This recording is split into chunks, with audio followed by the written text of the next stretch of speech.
Okay, so we're gonna be doing Scratches, the director's cut. So this I have played before.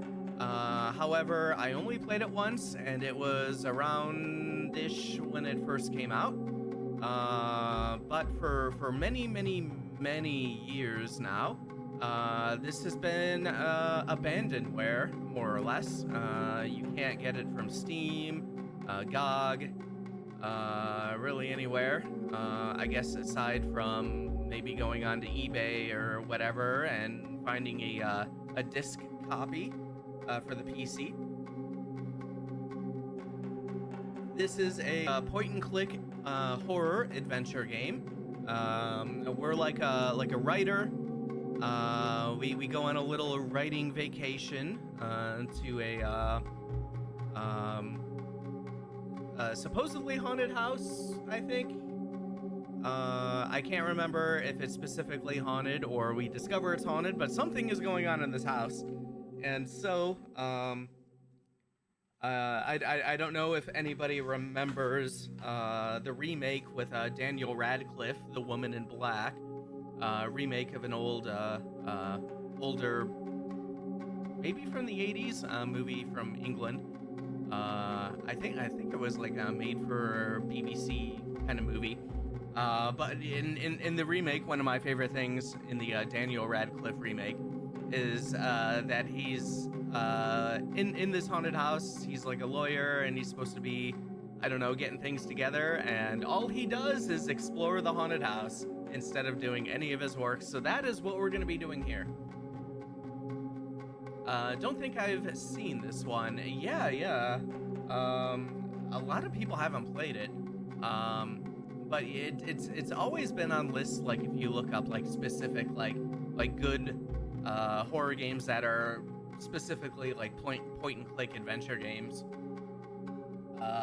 It does I do remember some of the scariest moments in this game.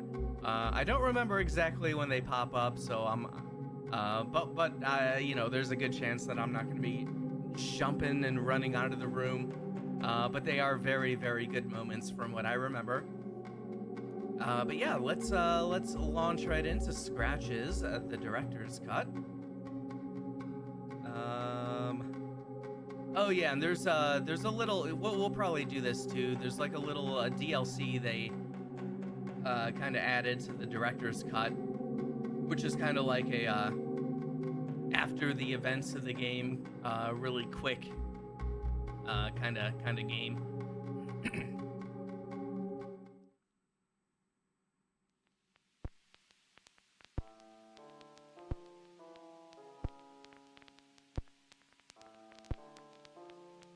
Oh yeah, yep, you're right. Yeah, the game is from Argentina, which is definitely pretty cool. It's a shame there, I don't know, whatever rights issues that made it have to be delisted.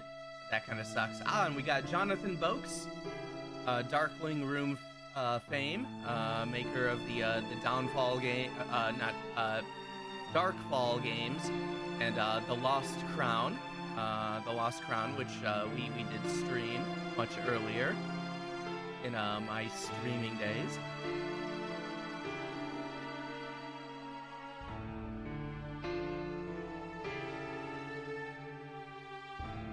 Alright, music and special sound effects by A Cellar of Rats.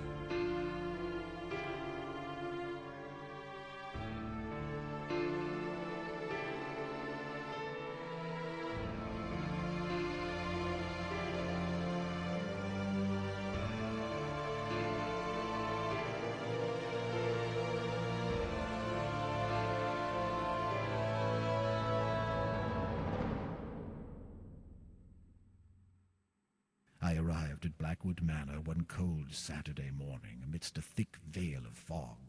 The weather didn't look good, and there was an unnatural calm surrounding the area, yet I soon became entangled with the place. All right, looks like we're driving on up.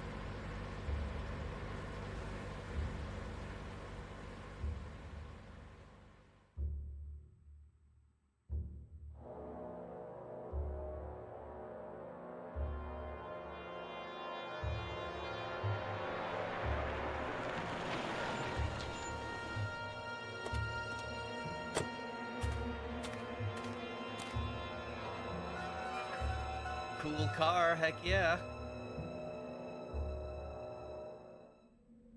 Saturday, October 12th.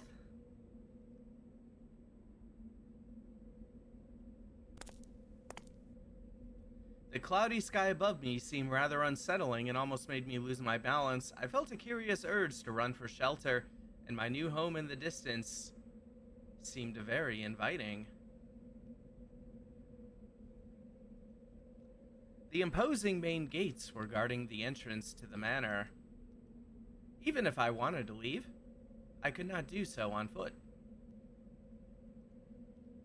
It was the boot of my car, which, considering my non-existent technical expertise, I hoped I would never need to open. Alright, can we just leave?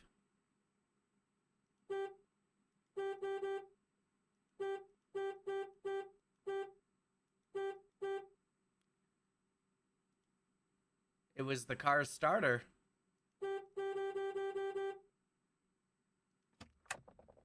Oh, alright, we got some keys.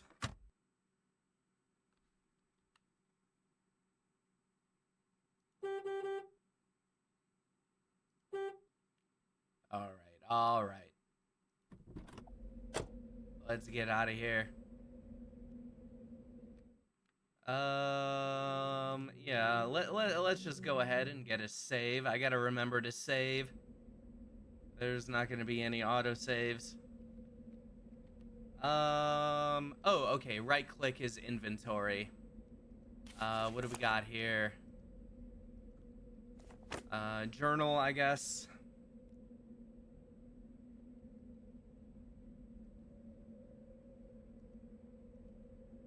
Got a couple of suitcases, our car. Oh, wait a second. Let's go. Let's just go home. Let's get these, I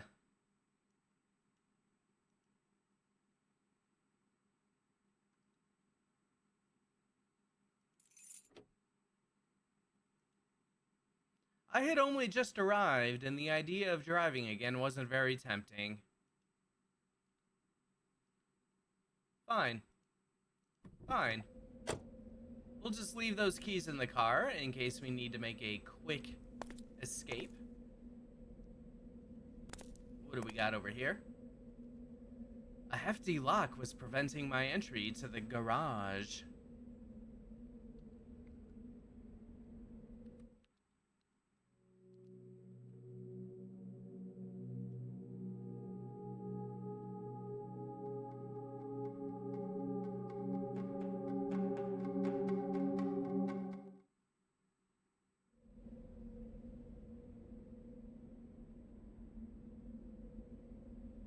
Alright, well, I guess we should probably go into the house. Well, what do we got over here? Probably, not much we can do right now.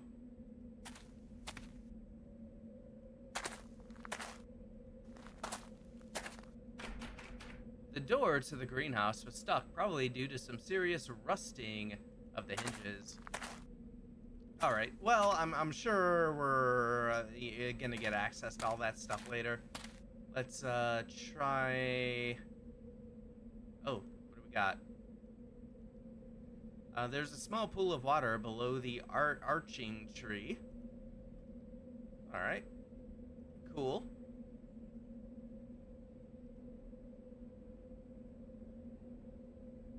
How do I?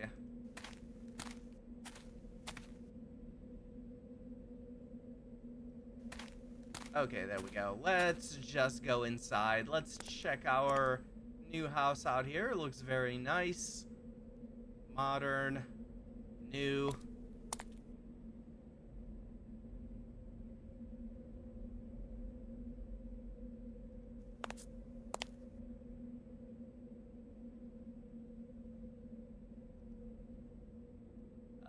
Let's see. Key.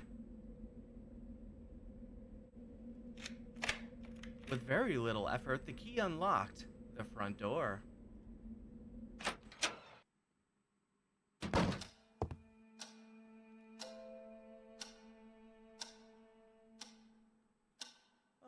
right, let's take in our surroundings here.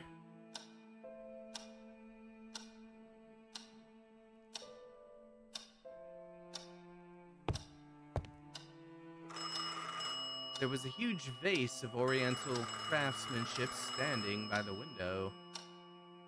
It was a rather torn umbrella. The time was 9 o'clock a.m. Oh, all right, we got a phone call. Hello? Michael, it's me. Hey, Jerry. It's good to hear your voice. I see that piece of junk you got there is working. My thoughts exactly. I was afraid it'd fall apart as soon as I laid my fingers on it. So how did you find everything? Do you like the place? It's hard to tell yet. I'm very impressed, that's for sure. You sound odd. Is everything okay? Yes, it's perfectly fine. It's just that I'm in awe. I mean, pleasantly surprised. This house is like a dream come true. So you do like it? You got me worried there for 1 second. I'm telling you, I'm going to turn this place into a factory of horror stories. That's right. You ought to finish that book. I'm rooting for you, mate. You sure everything is in order? Well, I just got here. Let me have a look around, and I'll get back to you if I find anything strange. Excellent. I'll talk to you later. All right. Must be our friend or publisher, whatever. Very good.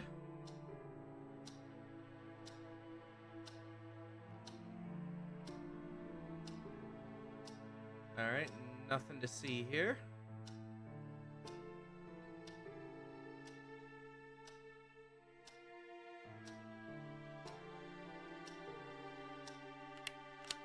I intended to brighten up the whole place, but to my surprise, the lights weren't working. Alright, so we probably gotta fix the lights. It was just another ordinary vase. I always wanted to be a pianist, but eventually found another use for my fingers. Writing them horror stories.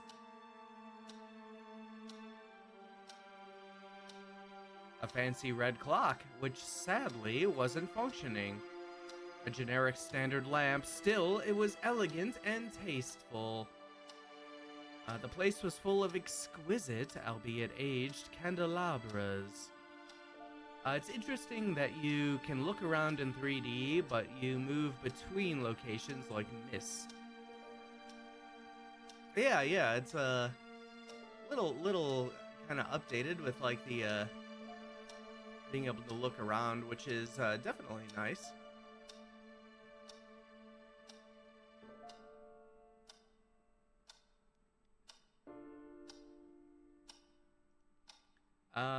It was all gibberish to me. Yeah. Like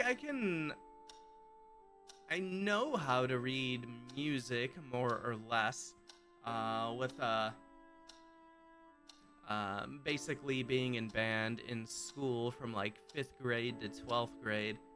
But this looks pretty complicated.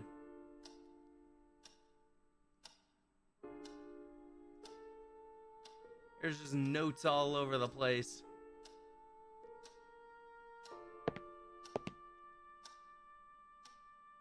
Alright, can we... Yeah, we can go over here. Alright. What do we got? It looked as if an untidy person enjoyed reading in the living room. I wondered how long that cup of coffee had been sitting there. Alright, here we go.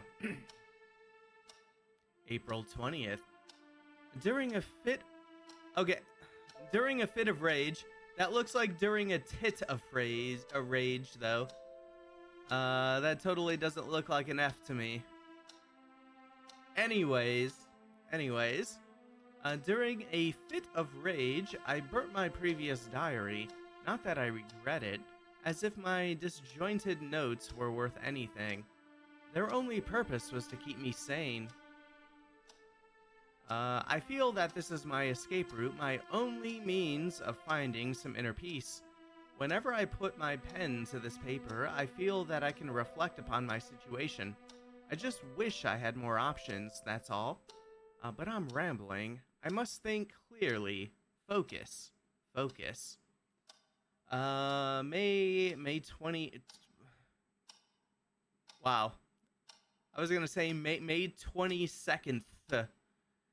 May 12th. I've become an eternal guardian stuck between few choices, none of which are good. Do I fulfill a promise and violate everything that I believe in, the very principles of my life, or am I condemned to spend the rest of my existence in this dead-end state, a ghost with no other purpose than just being here, watching? I truly have no escape. I can't find an appropriate solution to this problem, and I must pay the price. I'm a shadow of the man I used to be. Only these notes remain, my testament in these moments of meditation, my sole companion. Oh, well, boy. So yeah, I forgot about the writing in this game. It's gonna be, I think it'd be a little difficult for me to read. It's kind of a weird mix of just like regular print and with some cursive-ish going. I don't know. I don't know.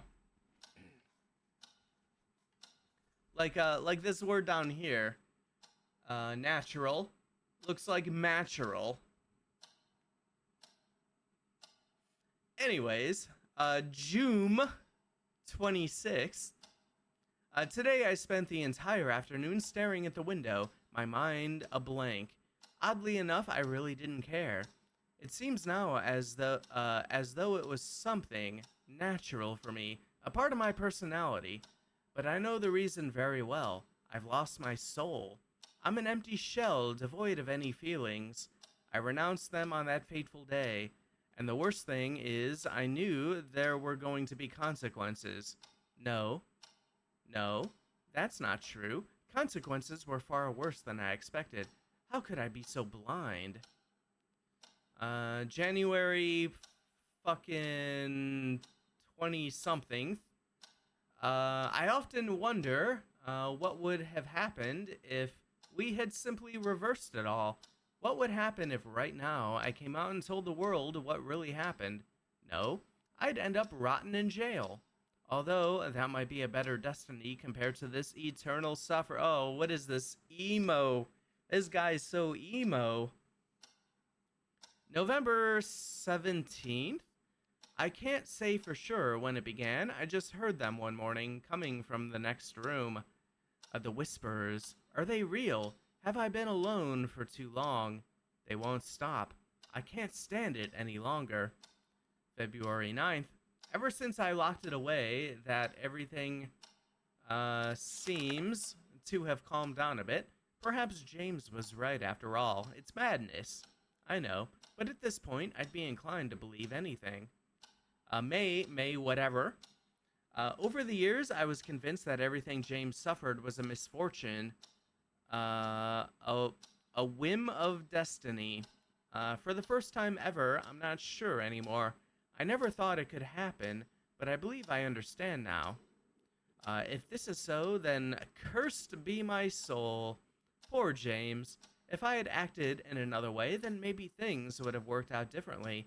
But it's too late now, and I have to suffer my Calvary. September 13th. The noises are back, although this time they're different. Before, I'd only hear them inside my head, as if someone or something was whispering, and, how to put this, interrupting my thoughts. But now, I can really feel them spreading around the house. What are they? September 14th, maybe? I've realized the noises are coming from down there. I don't want to think about it anymore. December. They are unbearable. They get worse at night. Oh, how I wish it would stop. What is going on down there? I don't dare go nearer. I don't want to know. All right, we got March E, Marchie. May, Marchie. God, how many years have passed? I have lost all sense of time. I have to get out of this place. The diary disturbed me in a way I couldn't explain, yet I felt curious about what had been tormenting that poor fellow.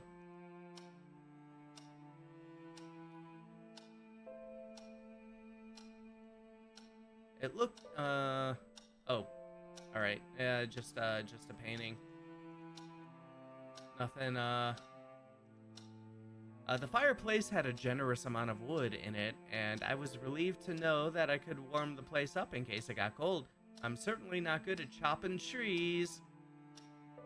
Yeah, same, buddy.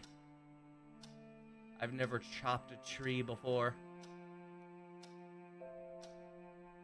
Alrighty.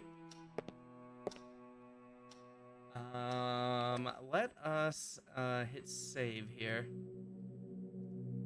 Just to lock that in. And, I am, gonna be right back. A quick restroom break. And, gonna feed the cat real quick.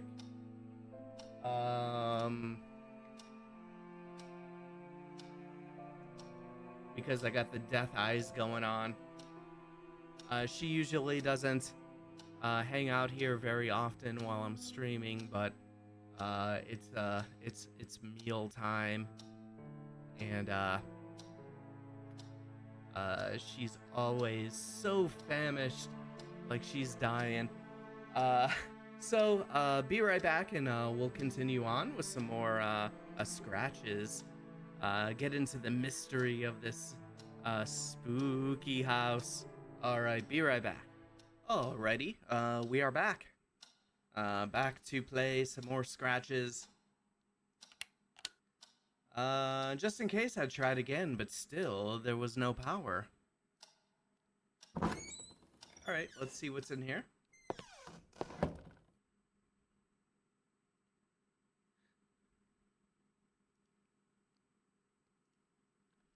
No, smoking can kill you, especially when the cigars are decades old.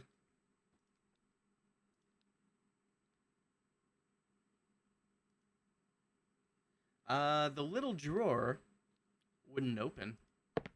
Well, maybe later. The glass was empty. Pity, I could have used a drink. Just a bunch of uninteresting books. Oh, yep. We've already heard about the candelabra. Remnants of a previous fire.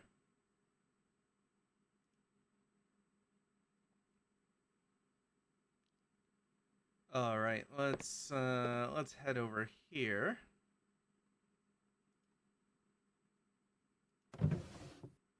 What do we got going on? Nothing. More cigars. Our guy is not cool enough to want any cigars. All right, got some monies.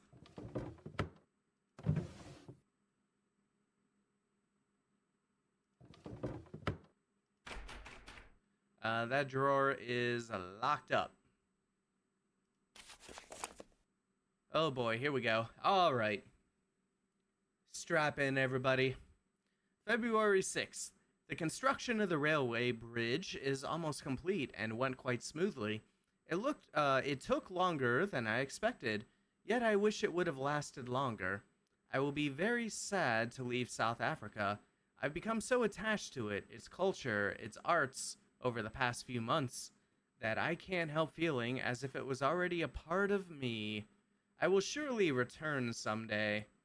Soon, hopefully, although I'm afraid there's a great deal of work to be taken care of back in old Britain. Unfortunately, I have made good friends here, who are ecstatic about my new appreciation of their country.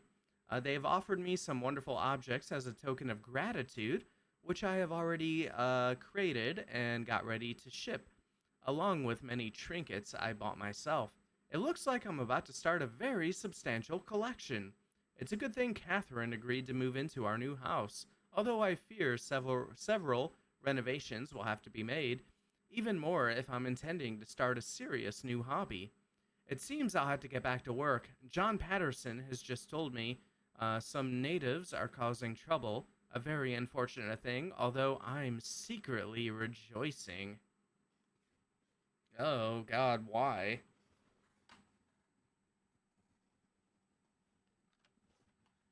All right, February 12th. The natives won't leave. It's not like they're causing trouble so much as they're unsettling our workers. The only complaint so far has been distraction. They just stand still between the trees staring at us without blinking an eye. I watched them for a few minutes and they truly seem like some tenebrous statues. At first it was just annoying, but lately it has become downright creepy. They seem to be stalking us. Well, you're on their land. That's their shit, buddy. Did he bring back cursed artifacts from darkest Africa? Oh, cursed? Come on. That never happens in horror games or horror stories or anything. Everything's fine. Everything's fine. Let's see. So it's not like they're hindering the construction, but there is a general uneasy feeling as if they were about to jump at us at any moment. I think I will hire some protection as a measure of precaution. February 15th. Fascinating. I've been looking into these natives. They live in a nearby village and are a very small group, yet they seem to manage quite well. I had thought of them as quite an uncivilized tribe, but their movements are calculated and one can perceive a sense of careful organization in their tasks. Like what the hell? They're people. They have their society. Like, what are you talking about, dude? Oddly enough, they seem to be very brutish, and their aspect looks awful. Although I couldn't take a good look at their facial features as I followed one of them completely on my own, and it could have been dangerous getting any closer. Also, the village is poor and very rough, but some of the shacks leapt out as inviting or special. It made me very curious. I will try to come closer tomorrow. February 16th. My second expedition to the village of the natives has been foiled by an unexpected problem at the bridge. I'm afraid it was due to a slight miscalculation on my part, an indication that I should be focusing more on the task at hand and put my sudden love for all African things aside for a moment. It was my fault and I accept it. February 20th. They are at it again, lurking beyond the forest. It's amazing how they have changed our perception of the surroundings. At first we were delighted by the quiet nature of the place. Now we fear what horrors might be concealed in that dark and foreboding cloak of trees. The tops loom above us, overshadowing the bridge, and strange noises haunt our meals. Even the river telling ungodly secrets. We could be, of course, a bit more sensitive towards distractions, but I can't help feeling the area has in fact become more sinister. And yet, I'm still looking forward to satisfying my curiosity about the tribe. These natives appear to have functioning brains. Fascinating.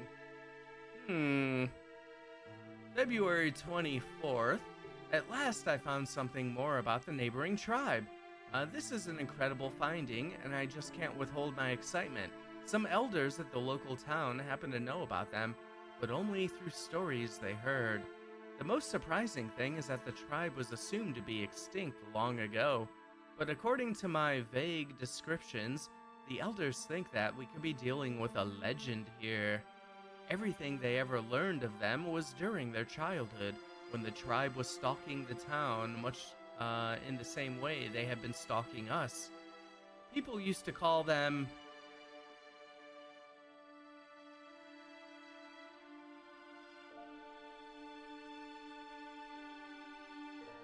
Oh, all right. That word is actually covered by my camera. Oh, it's nothing. I don't know.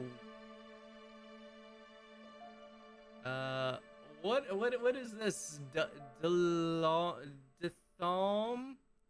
I have no idea how to say that or what it even says. It's kind of scribbled on there.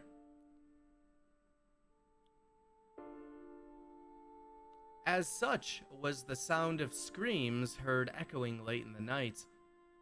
They'd come out in the streets and see an evil glitter atop a hill in the distance. Some would say it was a fire, others the cursed spirit of an ancient god. Whatever it was, they say the bright light amid those fantastic screams was bone-chilling. The macabre scene would suddenly stop as it had begun out of nowhere, never to be seen again in days to come. Intervals between those horrible nights became longer and longer, until they soon faded into oblivion. The tribe apparently had retreated back into obscurity until now. They were later known as the Dalmar, a rather more scientific name, although none of the people I spoke with could possibly remember its origin.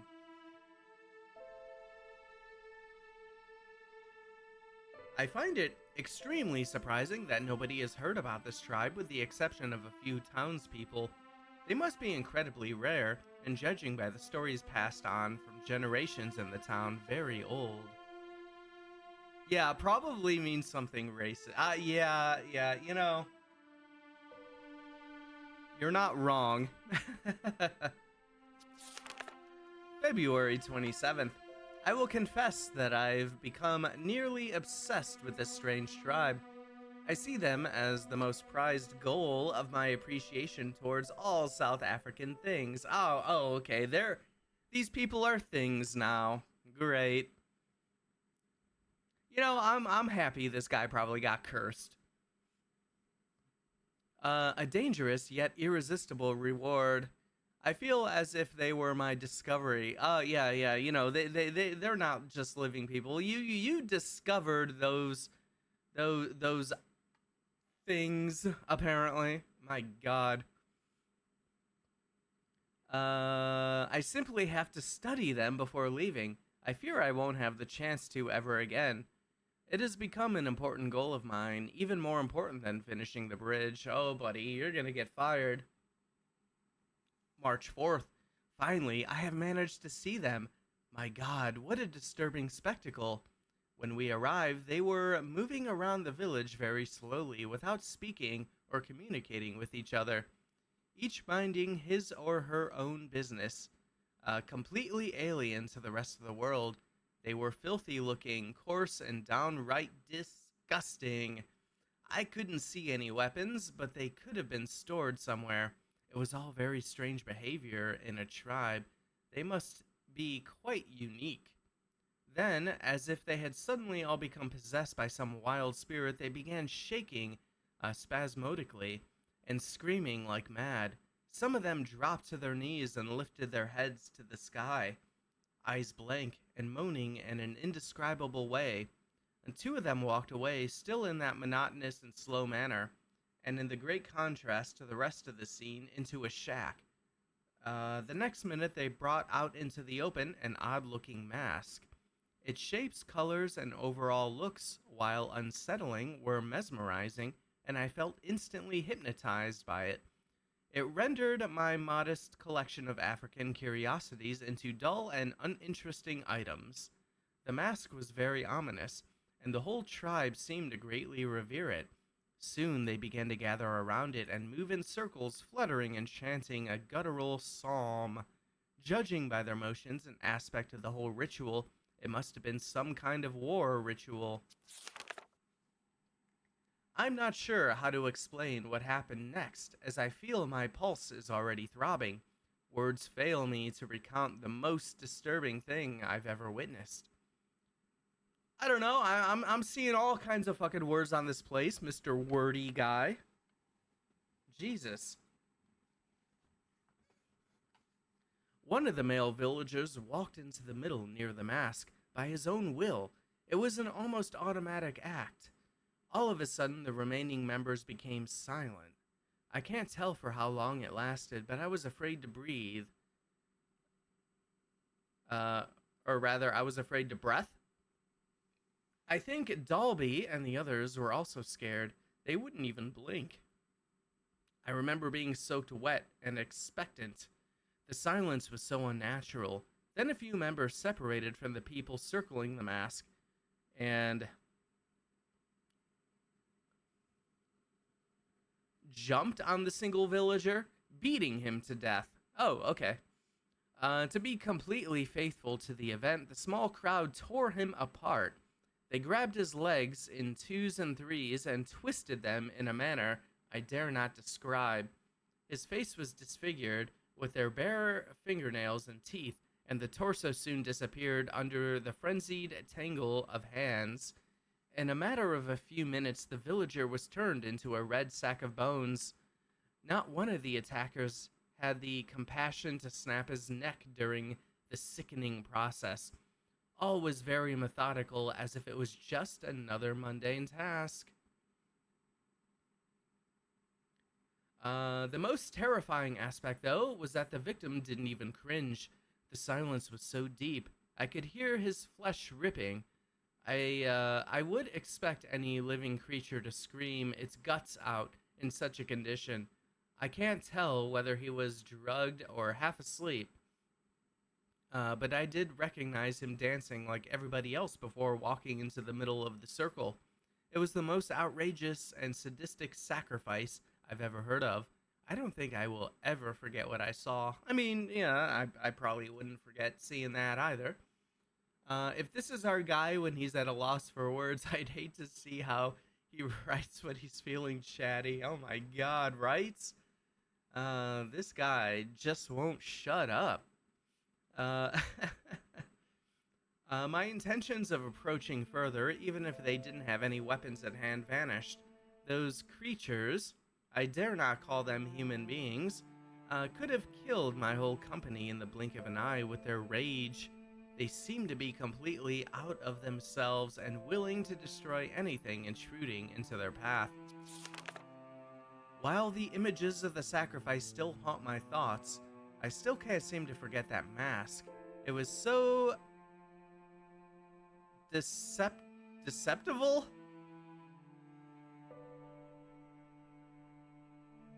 It was so deceptively simple? I don't know. And yet perfect in its design. I haven't seen anything like it. I surely would love to take a better look. I feel the Dalamar, dangerous as they are, could be the most important ethnical finding in decades.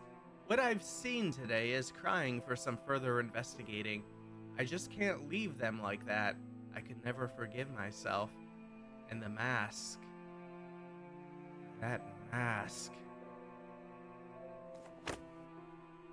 I was ecstatic after reading the journal. The material was incredible. Our guy loves it. He can't get enough. 2 years in East Africa, a journey to the sources of the Nile with numerous illustrations. Very nice. Like some illustrations. Okay, so what is... Can we read this, or...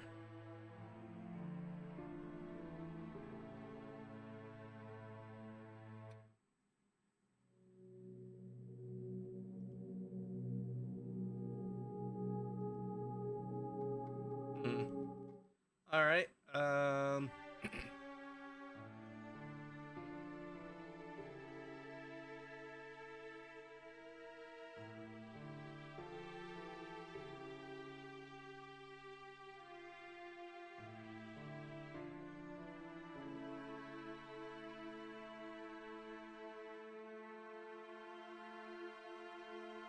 I guess not. I don't know.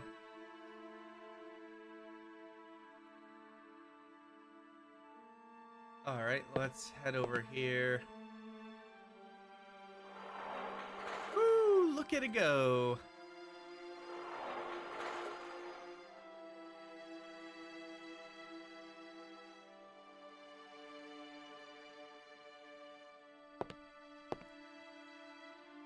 A diploma granting the title of construction engineer to James T. Blackwood.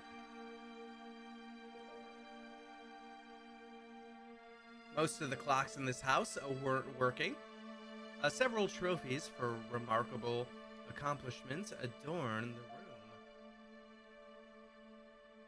The huge collection of books was impressive. I would have gladly spent days going through them.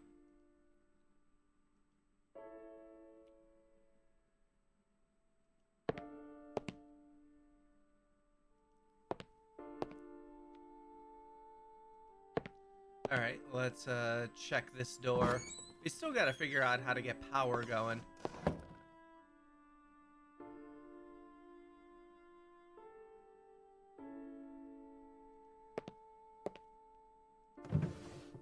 Let's see. Tablecloths, napkins. That certainly isn't my thing.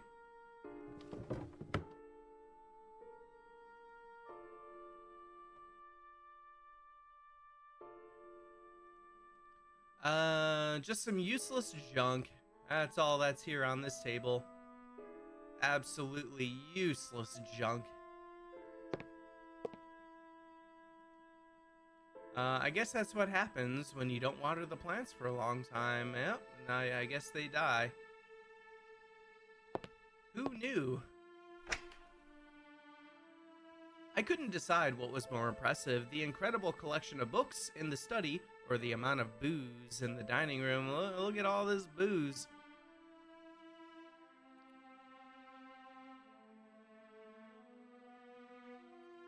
That's some VAT 101. The club. Some scotch right here.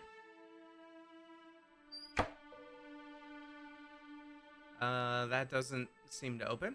Alright. Another lovely painting.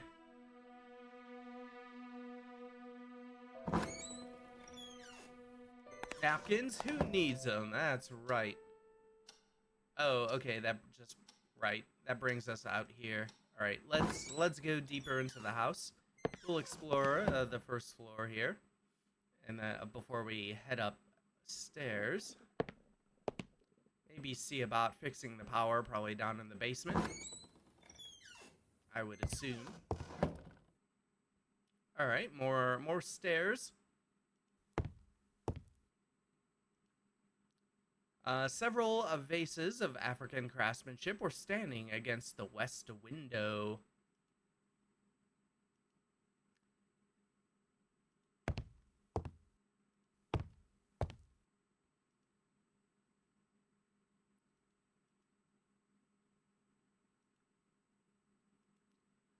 The drawer was stuck beyond hope.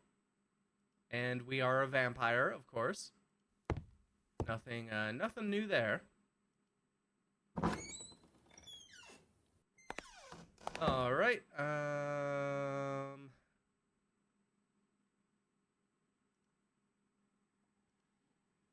There were plenty of kitchen utensils in the house ready to be used. Yeah, I wonder if we're gonna eat anything good here. But definitely no napkins. That is for napkins are for losers, not cool horror writers. The door to the oven was firmly stuck in place. Oh, guess we're not cooking. Guess we're not cooking anything in the oven. All right. Guess we're gonna have to order up some British Dominoes. Get some shitty pizza. Countless jars and cans adorned the kitchen. All right. Anything in the fridge? The interior of the refrigerator was begging for some serious cleaning, not to mention a powerful disinfectant.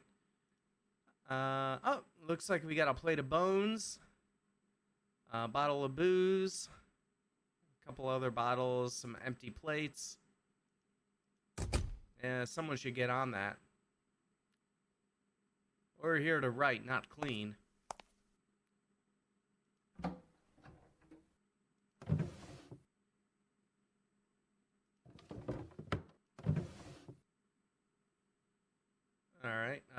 Nothing much there. Yeah, that is a serious looking oven. A very, I guess, I don't know, old school. Very interesting. All right, let's check the door on the right here. The door to what I assumed was the basement was locked. Oh, okay. All right, I guess we're not turning the power on yet. How about this door? Okay, so we're probably gonna have to find the key to the basement somewhere.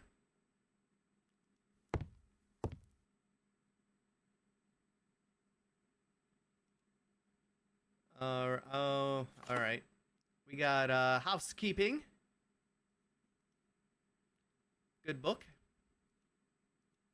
Nobody here really read it, considering the state of things. Picture, photograph of the forest. Little squirrel. Just a bunch of uninteresting books. The topmost sheet of paper of the pile had some curious markings on it, so I grabbed it to have a closer look. All right, how do I read? I don't. There isn't like a.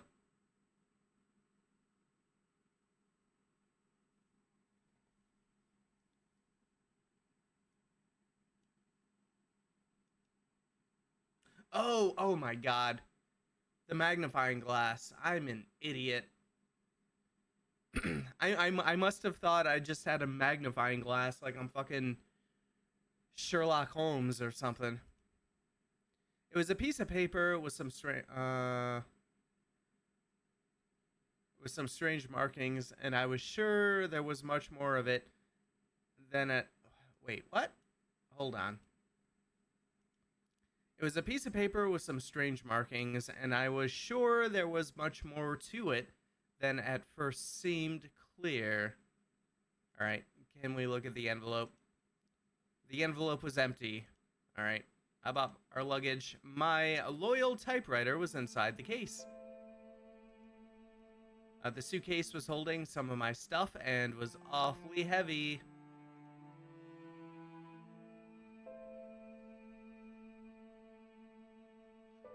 It's really weird how it puts actions like examine right in there with your inventory items. Yeah, I'm not used to that. I guess like the system, like the scum system from LucasArts is probably the one that I'm most used to, you know, having like the words down on the bottom.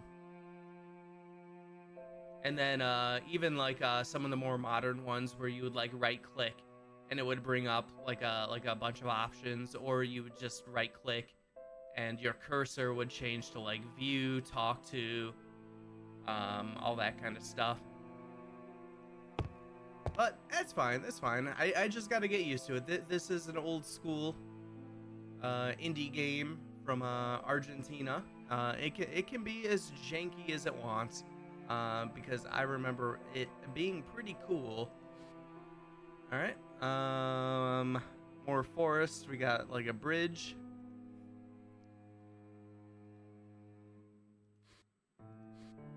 And some trees. More candelabras.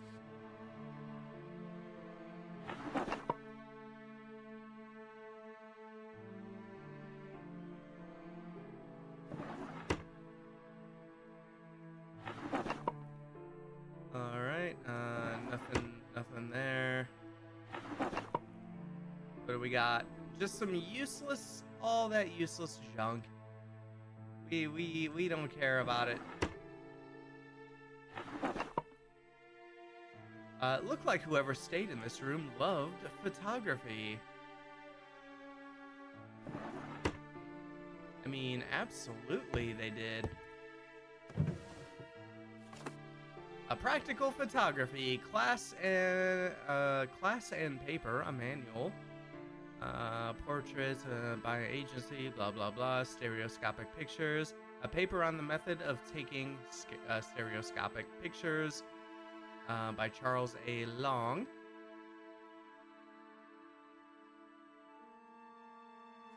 All right.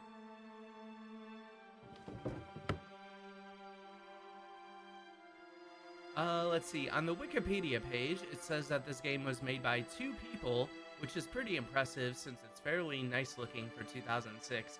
Oh, yeah, yeah. That is always impressive to me. Just kind of like the one name that came up in credits I mentioned before, Jonathan Boakes, from Darkling Room. I assume he might occasionally have help, but he more or less makes his games like entirely by himself, which is probably why the sequel to The Lost Crown has been delayed for like 10 years. Plus that combined with like it seems like he gets distracted by other projects too, because I know he put out like a 4th Darkfall game relatively recently. But yeah, that is always like so impressive to me. Like, I don't know how to make any computer anything. All right, what do we got over here? All right, we got our bathroom slash photography room. Got the fountain.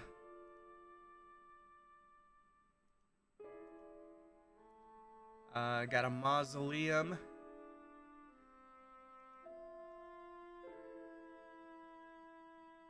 All right. I'm assuming that's James Blackwood or whatever, and his wife Catherine. That was mentioned in one of those tomes that we read. And there's the house. And we got some chairs in a room. The smell coming from the toilet prevented any further investigation. Evidently, this bathroom had been used as some kind of dark room. Evidently. The sink was covered with a thick coating of dust. It looked as if the cleaning ladies had skipped this room. Alright, I guess that's probably everything in here. Alright, let's head out.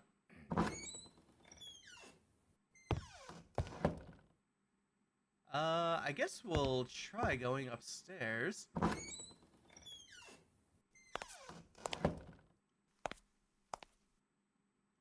Although there is a door right here.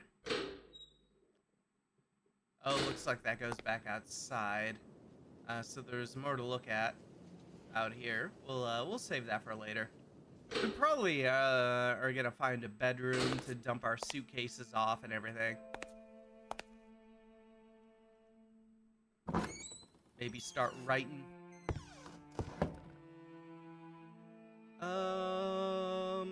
Actually, let's go to the main entrance stairs first. We'll start on that end of the house.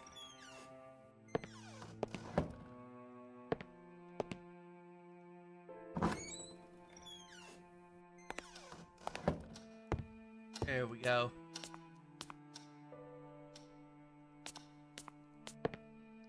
I remember that Jerry said a nice room had been prepared for me upstairs.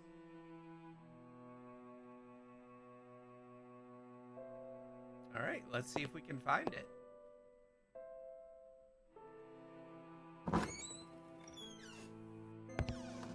I quickly realized that this had to be my room. It became evident why as I glimpsed the gorgeous view through the huge window. Alright. The view was inspiring. Jerry had picked the right room for me. It would be ideal when, whatever, my luggage was feeling heavier by the minute.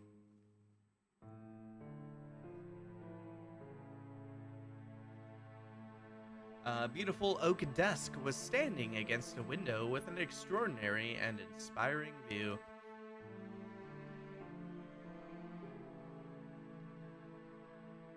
All right. Do we want to? Oh, maybe put our typewriter on the desk. There we go.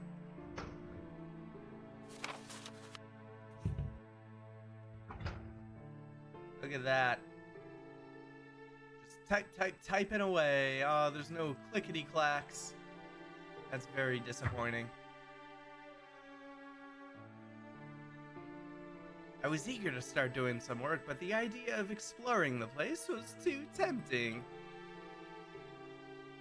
Alright, I guess we're not getting to work yet. That little table could come in handy. Is that where we're gonna put our suitcase? I had to find a good spot to leave my luggage.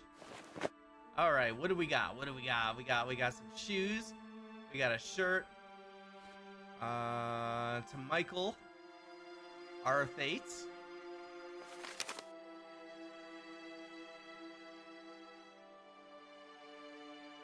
Do we know when this game takes place? Maybe the 60s or 70s? Oh, we good timing. We got an answer right here. I'm assuming this is modern, since it's in our luggage. 1976.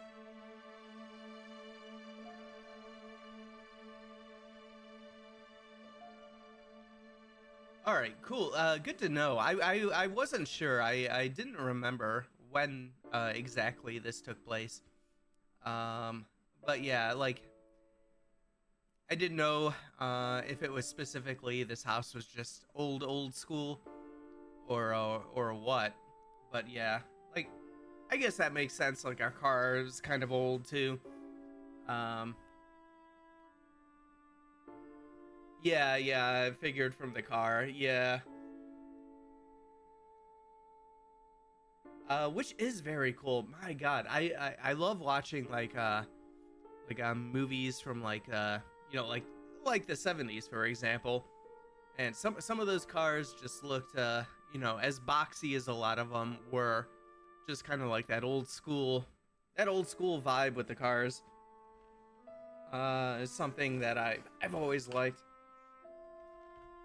All right, October 7th, 1976. Michael. It took me months, but at last I think I managed. Well, think, so to speak, as there are only a few details left, but I can confirm with certainty that the house is yours. I owe you an apology because I didn't think it'd take me that much time. I tell you, I'd have never thought that finding a Victorian house and no more and no less than in Rothbury would have been so hard. The majority of the old houses in this region are either impossible to live in or they belong to the aristocracy. As if that wasn't enough, you and your bloody whims. Was it really that necessary, being so cut off from town? Why all the sudden need for solitude? Well, as long as you don't become one of those typical hermit writers. Anyway, this beauty will take your breath away. It belonged to a wealthy family that always took great care of it.